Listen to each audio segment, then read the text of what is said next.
नमस्कार मित्रांनो IPL वरती मी आपलं अगदी मनापासून स्वागत करतो.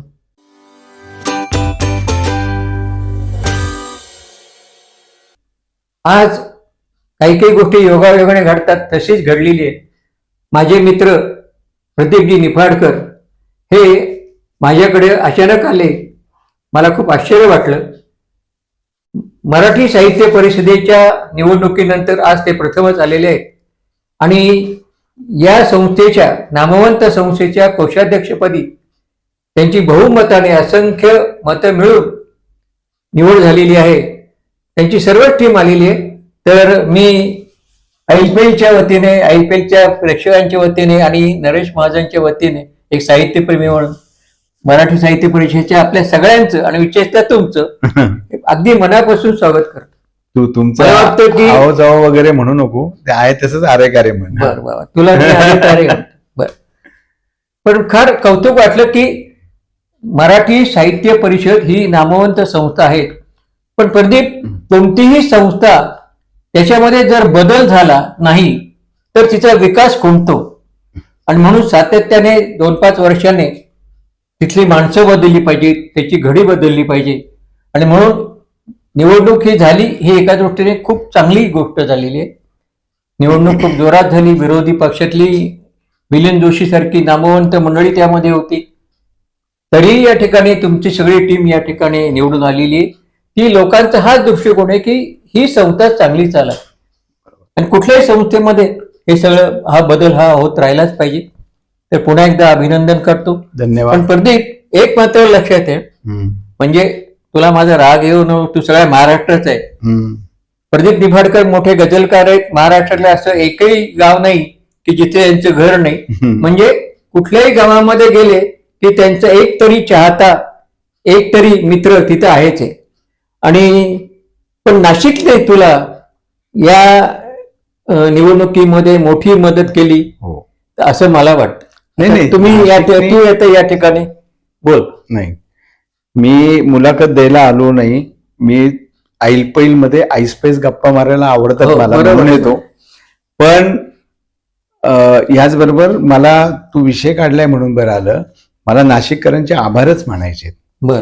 कारण नाशिक किंवा एकूण खानदेश, धुळे जळगाव सुद्धा, याचं जे प्रेम पहिल्यापासून मला मिळालेलं आहे, मी इथं असतानाही नाशिकला, ते पुण्याला गेल्यावर सुद्धा तिळभर कमी नाही झालेलं. आणि इतक्या मित्रांनी मदत केली. म्हणजे मी तुला असं सांगतो की आता जरी प्रकाश होळकर तिकडं त्या विरुद्ध पॅनलमध्ये असेल आणि तो तिकडनं बिनविरोध जरी आला असेल, तरी सुद्धा मी अर्ज भरायला गेलो होतो. पहिली शुभेच्छा द्यायला मला प्रकाश होळकर तिथं होता. बर. नंतर नंदन राहणेसारखा आमचा मित्र जुना, त्याने हातात पत्रिका आणून दिली की माझं सगळी मतं तुला आहेत, कारण तू आहेस म्हटल्यावर आम्ही निश्चिंत आहोत. विश्वास ठाकूर हा मिलिंद जोशींचा चांगला मित्र. हो, अगदी त्यांच्याकडे काय. आणि कायम येतो. आणि मिलिंद जोशीला त्याने ह्यावेळेस सांगितलं की प्रदीप सोडून तू कुणालाही मत द्यायला सांग, प्रदीपला आम्ही देणार. आणि जलालपूर शाखा ही तर मिलिंद जोशीच्या हातातली शाखा, किंवा अनेक अशा गोष्टी पुण्यातही अशा घडलेल्या आहेत. पण नाशिकमध्ये मी पर्टिक्युलर सांगतो, तिथं सुद्धा विश्वास ठाकूरचे जेवढे संबंधित आहेत किंवा जे मला ओळखतात, मालपुरे असो किंवा हे सगळेजण, या सगळ्यांनी मला मतं दिली. मी प्रचंड बहुमतांनी वगैरे म्हणलास तू, म्हणजे जवळजवळ 55% मला मतं आहेत. एवढी मतं कुणालाच नाही. 10,000 पैकी 5,533 मतं मला आहेत. आणि लीड पण माझं 300च्या वरचं लीड आहे. एवढं लीड कुणाला मिळालेलं नाही. हे आपल्या इथंच नाही, हे नागपूरमध्ये सुद्धा जी निवडणूक झाली नागपूर साहित्य संघाची, तर त्याचं सुद्धा तू बघितलंस तर तिथं सुद्धा इतका फरक आणि इतकी मतं कुणालाच नाही. त्यांच्या अर्थात मतदारही कमी आहेत, पण ह्या पर्सेंटेज वाईज. त्यामुळे महाराष्ट्रात तसा मोठ्या मताधिक्याने मी निवडून आलो. आणि हे केवळ माझ्या नाशिकच्या, माझ्या चाहत्यांच्या प्रेमामुळे आलो. नाशिकचं जास्त आहे, पण चाहते जे आहेत, तू जसं म्हणाला की प्रत्येक ठिकाणी, प्रत्येक गावात मी गेलो तर मी राहू शकतो अशी घरं आहेत. म्हणजे जिथं घरात जाऊन, जसं तुझं घर आहे की आनंद काय, तू नसलं तरी आनंद काय, दीप्ती काय, आम्हाला आमचं स्वागतच करणार हे आम्हाला माहिती आहे. त्यामुळे किंवा आदित्य काय पण अशी घरं जोडलेली असल्यामुळे त्या घराघरातनं चांगला प्रचार माझा झाला. खरं तर मला निवडणुकीला खूप कमी वेळ मिळाला, नाही तर अजून 2-1 हजार नक्की मी मतं मिळवली असती, कारण लोकांपर्यंत मी पोहोचलोच नाही. मला अर्ज सुद्धा मी भरायचा अगदी शेवटच्या क्षणी भरला. आता तू एवढ्या वर्ष संस्थेमध्ये काम केलेले वाचनालयाच्या, तुला हा सगळा अनुभव आहे, माझ्यापेक्षा खूप मोठा अनुभव तुझ्याकडे आहे, पण एवढं तुला माहिती की या सगळ्या संस्थांची कामं कशी चालतात, मतदार कसे आपल्याला त्यांचं झेलझेल करावी लागती, पण हे सगळं काही मला करावं लागलं नाही. हे सगळं म्हणजे माझ्याकडे तर एक लिस्ट आहे फोनमध्ये सुद्धा, आणि त्यामध्ये ते मी लिहिलंय, आपणहून शब्द लिहिलाय मी. आपणहून आलेले फोन मला न ओळखणं, म्हणजे माझी ओळख नसलेली सुद्धा मला ओळखतात, पण माझी त्यांची अशी डायरेक्ट अशा लोकांनी मला फोन केला, मी त्यांचं नाव लिहिताना आपणहून हा शब्द वापरलाय. बरं.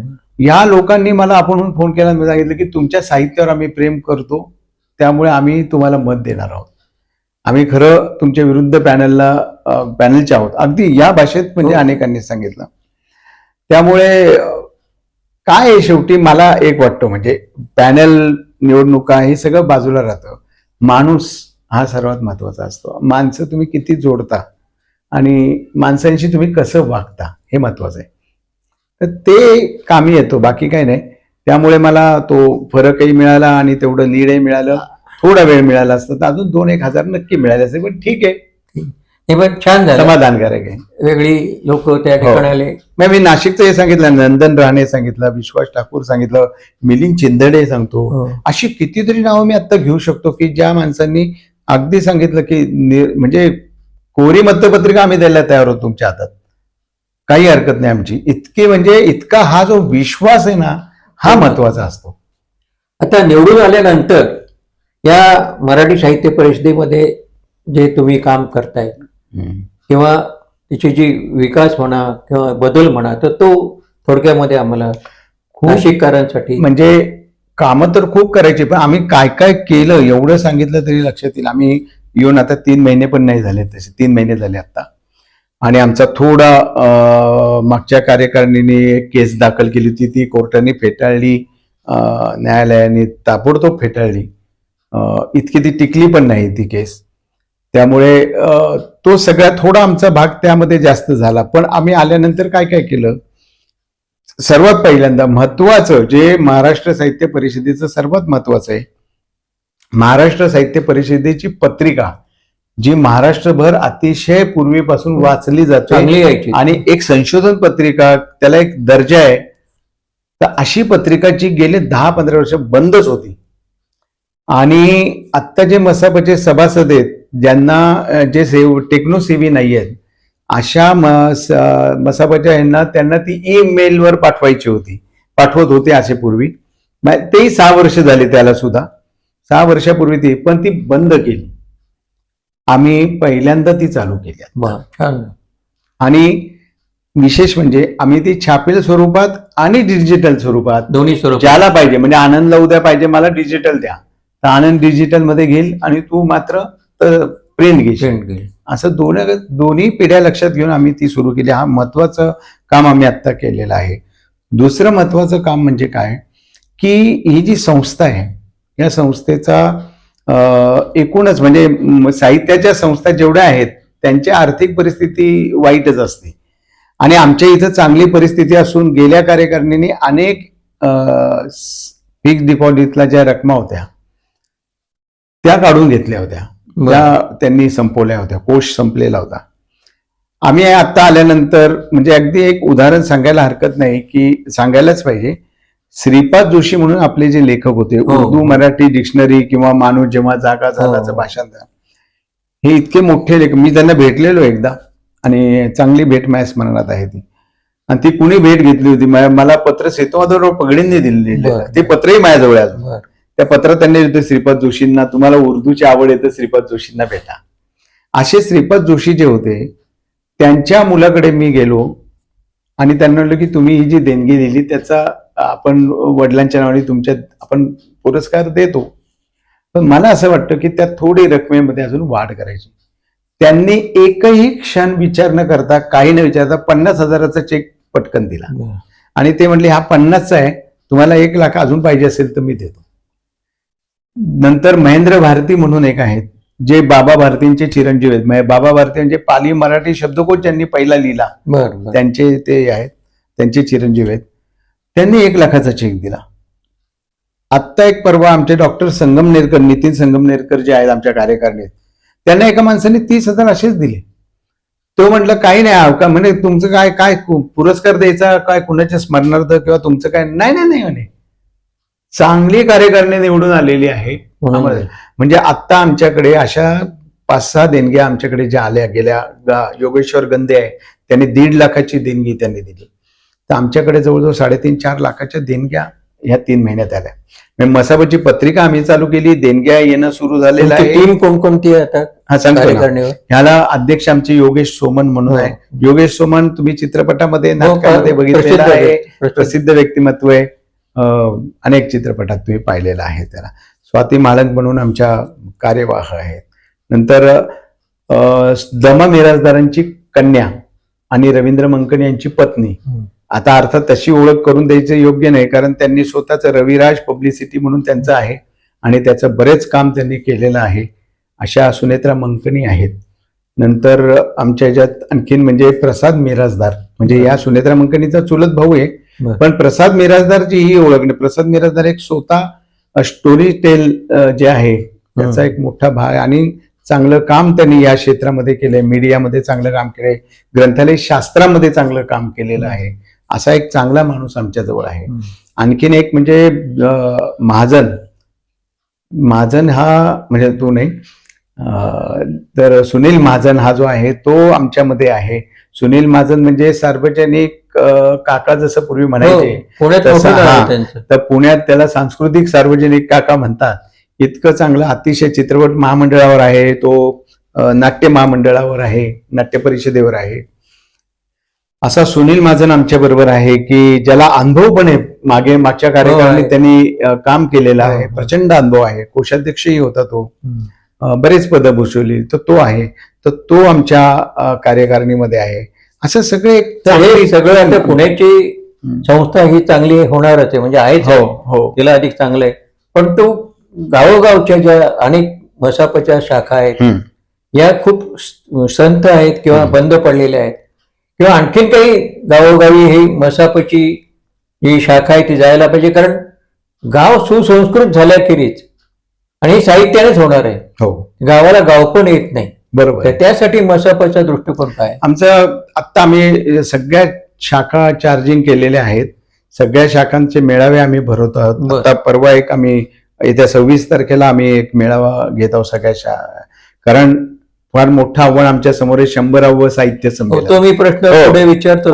तर त्यामुळे ते आहे, त्यासाठी आम्ही 26 तारखेला सगळ्या शाखा जेवढ्या आमच्या आहेत त्यांचे पदाधिकारी आम्ही आमच्या खर्चाने त्यांना बोलवलेलं आहे. या शाखा ऍक्टिव्हेट का होत नाही, चार्जिंग का होत नाही याचं जेव्हा लक्षात आलं तेव्हा सर्वात महत्वाचं म्हणजे त्या माणसांचा काही दोष नाहीये, पण सर्वात महत्वाचं कोणताही कार्यक्रम करायचा तर आर्थिक बळ लागतं, ते फार महत्वाचं. आणि तेच या शाखांकडे पैसे नाहीये.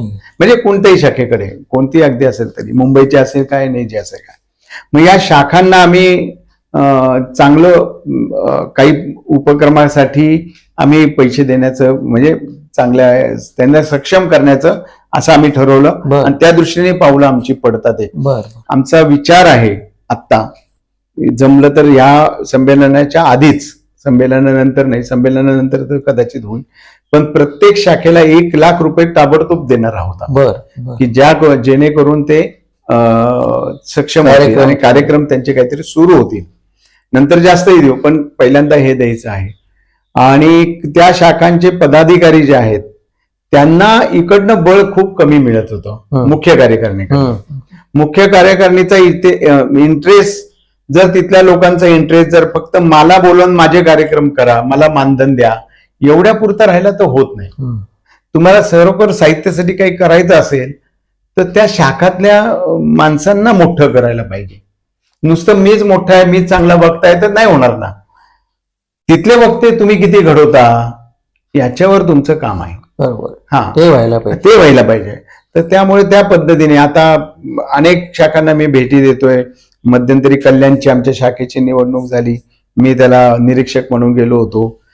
तिथे एक चांगली बॉडी आता निवडून आलेली आहे. अशा बऱ्याच शाखांना आता मी भेटी दिल्या, कोपरगावच्या दिल्या. या शाखांच्या वतीने मराठीची पुस्तकं सुद्धा वाचकांपर्यंत जाण्यासाठी प्रयत्न मला वाटतं खूप तुम्हाला काम करता येईल. करण्यासारखं खूप आहे. आणि आमच्याकडे कारण 5 पुस्तकं वर्ष मिळत नाहीत खेडोपाड. आम्हाला 5 वर्ष आहेत. त्यामुळे आमचे काही फ्युचर प्लॅन खूप आहेत. म्हणजे एक तेवढंच नाहीये. साहित्य परिषदेची जी इमारतीपासून, कारण ती इमारत सुद्धा आता त्याला पार्किंगची सोय नसल्यामुळे बरंच हे होतं. आम्ही ते एक मोठं काम केलं. आम्ही तो जो सभागृह आहे ते एसी सभागृह आहे, चांगलं सभागृह आहे. 150ची कॅपॅसिटी आहे ते पाहिले आहे. त्या सभागृहाला एक इतिहास आहे. आणि गदिमांपासून अनेक लोकांचे कार्यक्रम तिथे झाले. गदिमांचं तर म्हणजे लग्नच तिथं झालेलं आहे, गदी माडगुळकरांचं. आणि त्याला सुधीर फडके वगैरे सगळे होते, अर्थात होते. तर असा सभागृह आपल्याकडे आहे, ज्याला एक नावलौकिक आहे, ज्याला एक वजन आहे. त्या सभागृहाची भाडी वाढून ठेवली होती, त्यामुळे लोक येत होते. आम्ही पुण्यातलं सर्वात स्वस्त सभागृह म्हणून त्याच्याकडे आम्ही केलं. आणि त्याचं आम्ही जाहीर केलं, आता 1 तारखेला आम्ही जाहीर केलं, 1 जुलैला.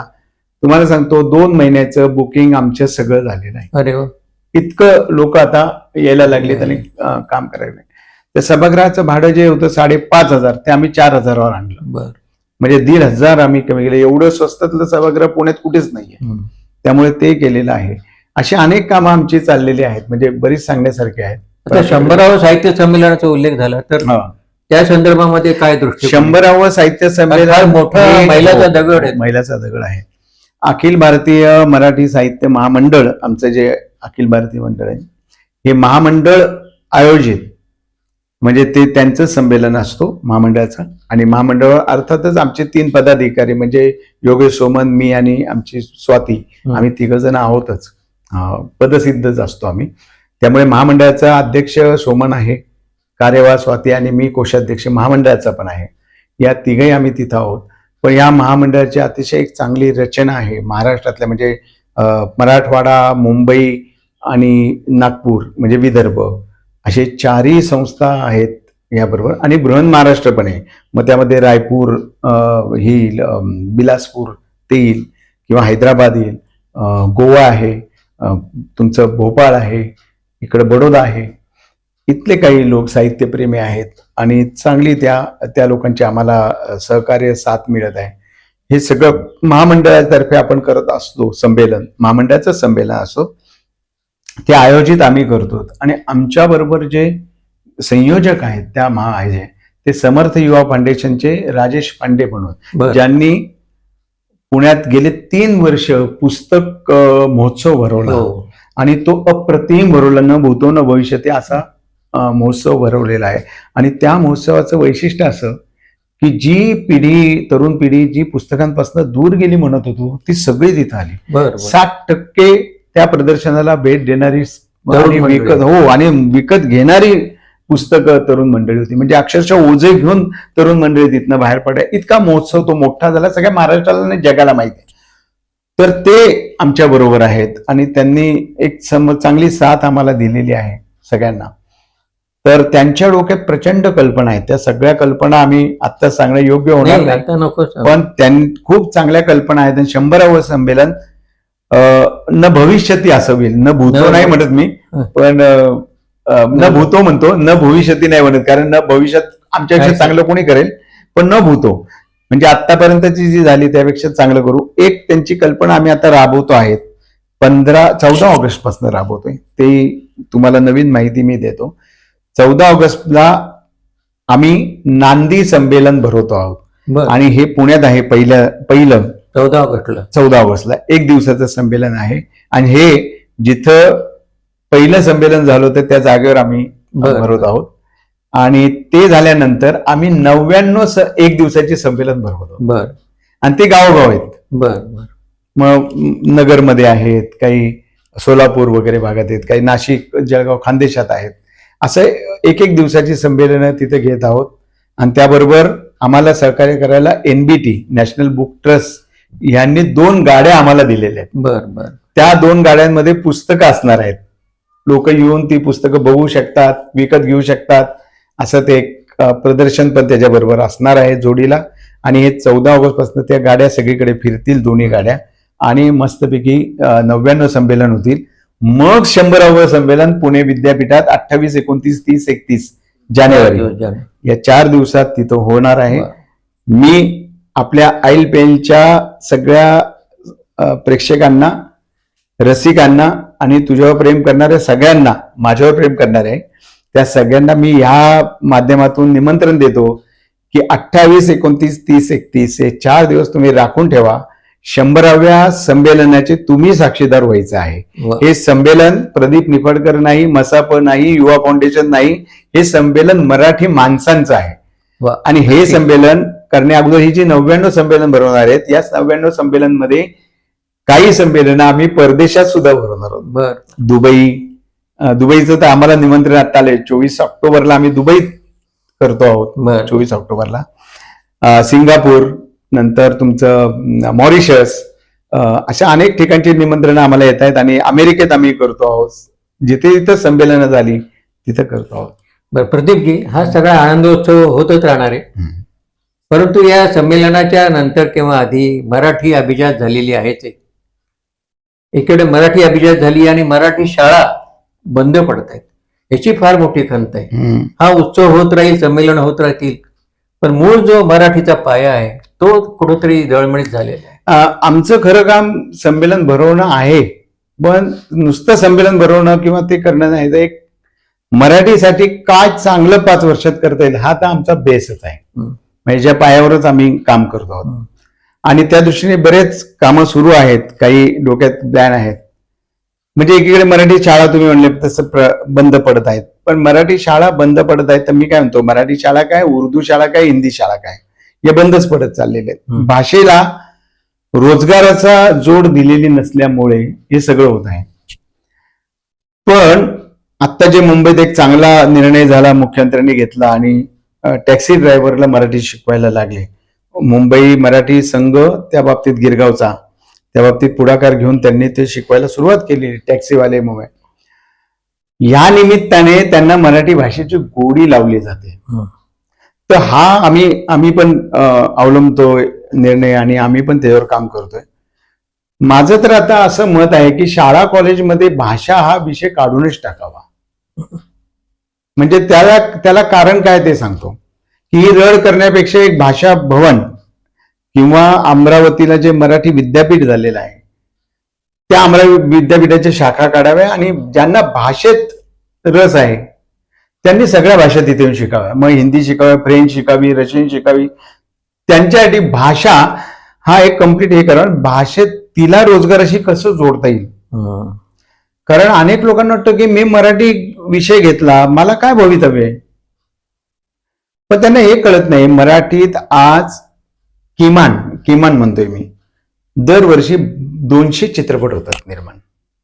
या 200 चित्रपटांना कवी लागतो, या 200 चित्रपटांना लेखक लागतो, पटकथा लेखक लागतो, संवाद लेखक लागतो, अभिनेते लागतो. या थोडासा मी बाजूला की केवळ रोजगार हा पोटाचा प्रश्न आहे, हो, पण भाषा मनाचा प्रश्न, हो. पण मनाने प्रश्न सुटत नाही, मनाने जिद्द निर्माण होते ना. हो, मनाने जिद्द निर्माण होईल. म्हणून मी म्हणलं काय की अशा भाषांचे आता सगळ्या ह्याच्यातनं शाळा कॉलेजमधनं काढून भाषेचं एक स्वतंत्र वर्गच केले पाहिजे की ज्यांना रस आहे त्यांनी या. आणि हे रस कसे निर्माण करायचे, त्याला आणखी रोजगाराची जोड पण कशी द्यायची, हे सगळं करण्याकरता काही प्रयत्न आपण करणार आहोत, त्या दिशेने आपण करणार आहोत. आणि काय झालंय खरं सांगायचं तर, म्हणजे आता तू शिक्षक होता म्हणून सांगायला हरकत नाही, तुझ्यासारखे शिक्षकही आता राहिले नाही जे जीव लावून शिकवतील आणि भाषेची गोडी काय ही मुलांना सांगतील. ते फार महत्वाचं, ते होत नाहीये. आणि मग कुठेतरी कशासाठी जगायचं हे भाषा शिकवते ना. हो, पण काय होतंय, संस्था चालक काय करतात, जागा भरत नाही आणि मग कोणता तरी गणिताचा शिक्षक तो शिकवत बसतो किंवा इंग्रजीचा शिक्षक मराठी शिकवत बसतो किंवा स्पोर्ट्सचा शिकवतो, असं मी पाहिलंय. तेव्हा हे शिक्षक जर शिकवणार असतील तर त्या भाषेची अवस्था वाईट होईल किंवा भाषेची गोडीच निर्माण होत नाही ना मुलांमध्ये. त्यांच्यामध्ये जर गोडी निर्माण करायची असेल तर आपल्याला खूप आपल्यावर जबाबदारी आहे, आपल्या पिढीवर, म्हणजे जी आता 60च्या पुढची आहे, त्यांच्यावर 50च्या पुढचे, त्यांच्यावर खूप मोठी जबाबदारी आहे की नाही जर गोडी लावली तर ही भाषा मरेल. त्यामुळे आपल्याला भाषा टिकवायची असेल, मग ती मराठी असो, उर्दू असो, हिंदी असो. उर्दू शाळा बंद पडतायत असं काही नाही, मराठी शाळा बंद पडतायत. आणि त्याला केवळ आपण राजकारणाला दोष देऊन चालणार नाहीये. लोकांमध्ये कुठे गोडी आहे. जर माझा मुलगा मी इंग्रजीमध्येच टाकणार असेल तर सियासत किंवा राजकारण काय करणार, नेते काय करणार त्याला? ते होऊ नये म्हणून भाषा हा कम्प्लीट एक वेगळा विषय करून त्याच्यावर काम केलं पाहिजे. ते शासनाने करेल का काय ते माहिती नाही, पण आमच्यातर्फे आम्ही करणार आहोत. बरं. आणि सगळ्या भाषा, म्हणजे मराठी शिकली पाहिजे बिहारच्या लोकांनी, मराठी शिकली पाहिजे आसामच्या लोकांनी, पण मराठी काय करणार आहे? मराठीने या सगळ्या भाषांचं नेतृत्व स्वीकारलं पाहिजे आणि सगळ्या भाषा जगतील, नुसती मराठी नाही, सगळ्याच भाषा जगतील, बोली जगतील, याच्याकरता आम्ही काम केलं पाहिजे. म्हणजे बोलींचा शब्दकोश काढायला पाहिजे. त्याचं काही करता येईल का आपल्याला, बघू आपण. अशा अनेक प्रकल्प आमच्या डोक्यात आहेत. छान. बघूया. तर एकूणच तुम्ही फार मोठा मार्गक्रमण करण्याची सुरुवात हो. केलेली आहे आणि मराठी भाषेसाठी खूपच नक्कीच काही ना काही तुम्ही वाटा बरोबर. उचलतात. फार आनंदाची गोष्ट आहे. तुझ्याशी आता संवाद झाला म्हणजे एखादी गझल समारोपाला, आता आपल्याला वेळेच्या दृष्टिकोनातून आपण समारोपाकडे येऊ आणि आपले नेहमीप्रमाणे, कारण त्याशिवाय संवाद हा काही पूर्ण होणार नाही. गेल्याही मुलाखतीमध्ये शेवटी गेल्याही वर्षी आपण एक संवाद हो. केला होता, तर तेव्हाही तू एक गझल म्हटली होती. आता एखादी गझल म्हणून आपण आजच्या कार्यक्रमाचा समारोप करूया आणि पुन्हा एकदा मसापला तुमच्या कार्यकारिणीला मनापासून शुभेच्छा देतो आणि आता तू गझल सादर करावीस. थोडे अमृत बर. आणि गुलाब जल, थोडेसे मध, थोडे अत्तर, बर. थोडेसे मध, थोडे अत्तर, हे सगळं कशात थोडं थोडं आहे बघ गंमत.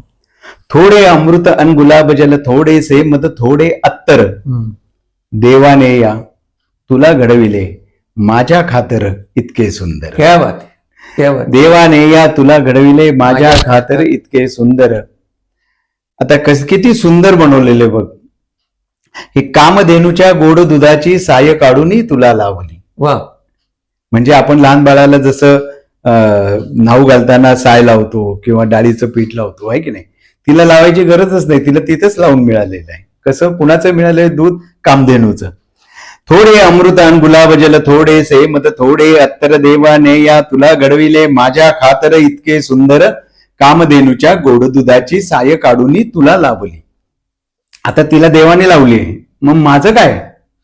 कामधेनूच्या गोड दुधाची साय काढून तुला लावली, म्हणून माझे गाणे जाते पंख लावणी तव आदरांवर. वा. म्हणून माझे गाणे जाते पंख लावणी तव आदरांवर. 6 ऋतूंनी आप आपले दागदागिने तुला अर्पिले. 6 ऋतूंनी आप आपले दागदागिने तुला अर्पिले. तेव्हापासून चांदीचे हे पैंजण पडते काळे ठिक्कर. चांदी जळायला लागली, सोनं काळं पडत नाही, चांदी काळ्यात पडते. 6 ऋतूंनी आप आपले दागदागिने तुला अर्पिले. तेव्हापासून चांदीचे हे पैंजण पडते काळे ठिक्कर. तुला पाहुनी दूर पळाल्या माझ्या चिंता व्यथा काळजी. तुला पाहुनी दूर पळाल्या माझ्या चिंता व्यथा काळजी. तुला पाहुनी सुखही आले आपुल्या दारी मुलांबरोबर. तुला पाहुनी दूर पळाल्या माझ्या चिंता व्यथा काळजी. तुला पाहुनी सुखही आले आपुल्या दारी मुलांबरोबर. भोई कुठली नजरेवरती मदनाने तो बाण रोवला. मदनाचा बाण. आणि मग काय झालं? भोई कुठली नजरेवरती मदनाने तो बाण रोवला. रती म्हणाली मादकतेला. रती वेगळी, मादकता वेगळी, हॉटनेस आणि रती म्हणाली मादकतेला, राहा सुखाने हे तुमचे घर. वा वा, काय बात. तिच्यासाठी काय म्हणता रती की हे तुझं घर आहे, मादकतेला सांगते की हे तुझं घर आहे. रती म्हणा भुई कुठली नजरेवरती मदनाने तो बाण रोवला, रती म्हणाली मादकतेला राहा सुखाने हे तुमचे घर, तुला पाहुनी पुढचं बघा कल्पना, तुला पाहुनी अंधाराने, तुझे पाहुणी काळे कुंतल अंधाराने तोंड लपविले, वा तुझे पाहुणी काळे कुंतल अंधाराने तोंड लपविले, तुझी शुभ्रता घेण्यासाठी क्षितिजापाशी झुकते अंबर, वा वा वा तुझी शुभ्रता घेण्यासाठी हे बघ. क्षितिजापाशी झुकते अंबर, सारे काही तुझे निराळे गोड गुलाबी हवे हवेसे, वा वा. सारे काही तुझे निराळे गोड गुलाबी हवे हवेसे, पण हृदयावर हक्क सांगण्या गेलीस बाई तू माझ्यावर, वा वा तू माझ्यावर. क्या बात आहे. वा वा वा बहुत धन्यवाद. धन्यवाद प्रदीपजी. येस. तू आलास आणि एक गझलही छान सादर केली. मित्रांनो, आजचा जो संवाद आहे, मसापाचा विचार वेगळा, तो इतरांपर्यंत पोचवण्यासाठी हा व्हिडिओ आपण इतरांना पाठवा. आणि गझल जर तुम्हाला आवडली असेल तर जरूरच तुम्ही हे सगळं करणार आहात. आपण या ठिकाणी हा सगळा संवाद अतिशय ऐकलात मनापासून, याबद्दल धन्यवाद. पहिलं जरूर सबस्क्राईब करा. नमस्कार. नमस्कार.